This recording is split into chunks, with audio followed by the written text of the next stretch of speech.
സുഹൃത്തുക്കളെ, ഏവർക്കും പുതിയൊരു വീഡിയോയിലേക്ക് സ്വാഗതം. നിങ്ങളുടെ സിസ്റ്റം അല്ലെങ്കിൽ ലാപ്ടോപ്പ് ബൂട്ടായി വരുമ്പോൾ സ്ലോ ആണോ അതോ ഹാങ് ആയി നിൽക്കുകയാണോ?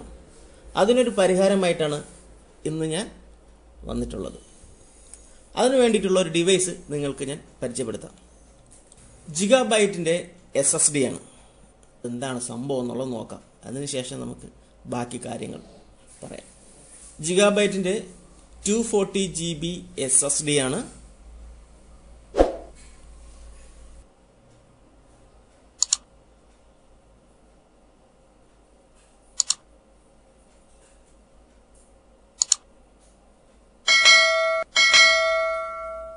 വേഗം നമുക്ക് ഓപ്പൺ ചെയ്യാം.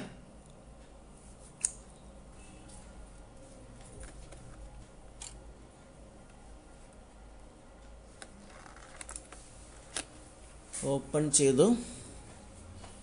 പിന്നെ ജിഗാബൈറ്റിൻ്റെ ഒരു യൂസർ മാനുവൽ, SSDയുടെ യൂസർ മാനുവലോ യൂസർ ഇൻസ്റ്റലേഷൻ ഗൈഡ് ആണെന്ന് തോന്നുന്നു.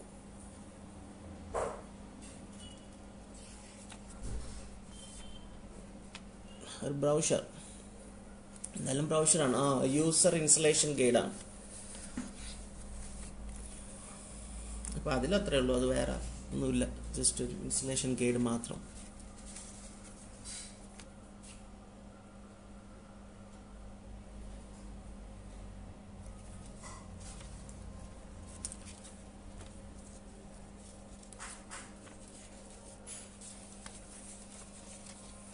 വളരെ മനോഹരമായ പാക്കിങ്ങിലാണ് ആണല്ലോ.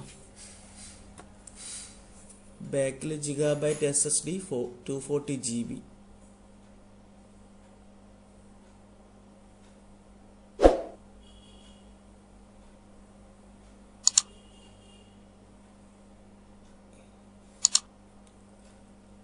എന്തായാലും ഒന്ന് ഓപ്പൺ ചെയ്യാം നമുക്ക്.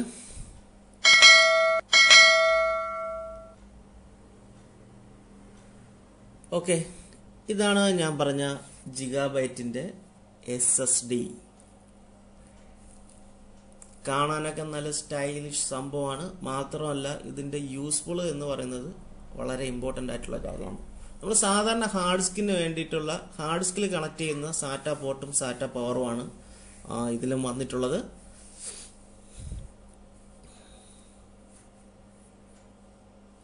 സെയിം നമ്മളെ ഹാർഡ് ഡിസ്കിൻ്റെ സെയിം സാറ്റ പവറും സാറ്റ ഡാറ്റയാണ്, സാറ്റ കേബിളും. ഫ്രണ്ടിൽ ജിഗാബൈറ്റ് സോളിഡ് സ്റ്റേറ്റ് എന്നൊക്കെ നല്ല വൃത്തിയായിട്ട് എഴുതി വെച്ചിട്ടുണ്ട്. സംഭവം വെയിറ്റ് ഒന്നുമില്ല, വെയിറ്റ് ഒട്ടും തന്നെ ഇല്ല. നമ്മൾ സാധാരണ ഹാർഡ് ഡിസ്കിനെ അപേക്ഷിച്ച് വെയിറ്റ് ഒട്ടും തന്നെ ഇല്ല.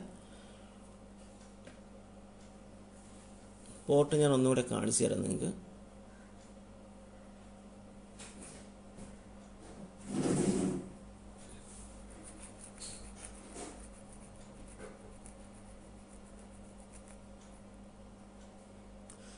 ഇത് നമ്മൾ ലാപ്ടോപ്പിലോ സിസ്റ്റത്തിലോ കണക്ട് ചെയ്യാൻ വേണ്ടിയിട്ട് ഉള്ള സ്ക്രൂകളാണ്. സ്ക്രൂ കണക്ട് ചെയ്യാൻ വേണ്ടിയിട്ടുള്ള പോയിന്റുകളാണ്. ബാക്കിൽ 4 സൈഡിൽ 4. ജിഗാബൈറ്റ് SSD 240 എന്ന് എഴുതിയിട്ടുണ്ട്. അതിൻ്റെ സീരിയൽ നമ്പറും ബാക്കി കാര്യങ്ങളുമാണ് അതിൽ കാണിക്കുന്നത്. ഇത് നമ്മൾ മെയിൻലി യൂസ് ചെയ്യുന്നതെന്ന് പറയുന്നത് നമ്മുടെ സിസ്റ്റത്തിൽ അല്ലെങ്കിൽ ലാപ്ടോപ്പിൽ വിൻഡോസ് ഇൻസ്റ്റാൾ ചെയ്യാൻ വേണ്ടിയിട്ടാണ്. കാരണം എന്ന് പറഞ്ഞാൽ അത്യാവശ്യം നല്ല സ്പീഡിൽ തന്നെ ബൂട്ട് ചെയ്ത് വരും. മാത്രമല്ല ഇതിന്റെ റൈറ്റിംഗ് സ്പീഡും റീഡിംഗ് സ്പീഡും നമ്മളെ നോർമലി ഹാർഡ് ഡിസ്കിൽ നിന്നും കൂടുതലാണ്. റൈറ്റിംഗ് സ്പീഡ് എന്ന് പറയുന്നത് ഏകദേശം 420 MB/s ഉണ്ട്. റീഡിംഗ് സ്പീഡ് എന്ന് പറയുന്നത് 500 MB/s ഉണ്ട്. അപ്പോൾ ഈ ഒരു ഡിവൈസ് നിങ്ങൾ നോർമലി ഹാർഡ് ഡിസ്കിൽ നിന്നും ഈ ഒരു ഡിവൈസിലേക്ക് നിങ്ങളുടെ OS അല്ലെങ്കിൽ വിൻഡോസ്, മാക്കോ വിൻഡോസോ ഏതോ ആയിക്കോട്ടെ മാറ്റിക്കഴിഞ്ഞാൽ നമ്മൾ ഓൺ ചെയ്ത് വരുമ്പോഴത്തേക്കും അത്യാവശ്യം നല്ല സ്പീഡിൽ തന്നെയായിരിക്കും ഓൺ ചെയ്ത് വരുന്നത്. അതേപോലെ തന്നെ സോഫ്റ്റ്വെയർ പെർഫോമൻസും വളരെ കൂടുതലായിരിക്കും. ഈ ഒരു ഡിവൈസ് നിങ്ങൾക്ക് ഉപകാരപ്പെടും എന്നുള്ളത് തീർച്ചയാണ്. എല്ലാവരും ഒന്ന് ട്രൈ ചെയ്ത് നോക്കുക. സിസ്റ്റം ഹാങ് ആയിട്ടുള്ള അല്ലെങ്കിൽ സിസ്റ്റം ഓൺ ചെയ്ത് വരുമ്പോഴത്തേക്കും ബൂട്ട് ചെയ്യാൻ വളരെയധികം താമസമുള്ള ആൾക്കാർക്ക്, കാരണം എന്ന് പറഞ്ഞാൽ മീഡിയ ഫീൽഡിൽ നിൽക്കുന്ന, എഡിറ്റിംഗ് അല്ലെങ്കിൽ വിഷ്വൽ ഗ്രാഫിക്സ് ഒക്കെ നിൽക്കുന്ന ആൾക്കാർക്ക് വളരെയധികം പ്രയോജനം ചെയ്യുന്ന ഒരു ഡിവൈസ് തന്നെയാണ് ഇത്. പല വേരിയന്റിലുണ്ട്. എല്ലാവർക്കും ഈ ഒരു വീഡിയോ അല്ലെങ്കിൽ ഈ ഒരു പ്രോഡക്റ്റ് നിങ്ങൾക്ക് എല്ലാവർക്കും ഇഷ്ടമായി എന്ന് വിചാരിക്കുന്നു. വീണ്ടും അടുത്ത നല്ലൊരു വീഡിയോയുമായി കാണാം. ബൈ.